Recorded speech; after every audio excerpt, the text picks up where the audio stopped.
মুরব্বি মুরব্বি এই ক্ষেতটা কি আননে রে? হ্যাঁ এটা আমারই। আননে ফসল করছেন? হ্যাঁ এ কতদিন যাবত ফসল করেন? মেলা দিন। আপনার অভিজ্ঞতা কেমন? বিরাট অভিজ্ঞতা, 11 সামসারা অভিজ্ঞতা।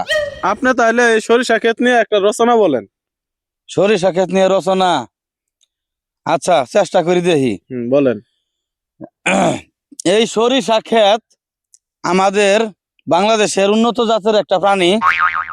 সরিষা আপনারা যখন চাষ করবেন, হাল বায়েও চাষ করবার পান, হাল বা ছাড়াও চাষ করবার পান।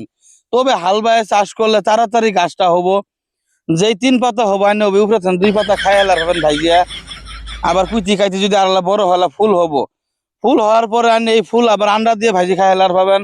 এর উপকারিতা আরো আছে, যেমন সরিষা হওয়ার পরে সরিষা যখন আপনি পাবেন, তারপরে আপনি সরিষা বাইডিও খাইতে পারেন, আবার তেল করিও খাইতে পারেন।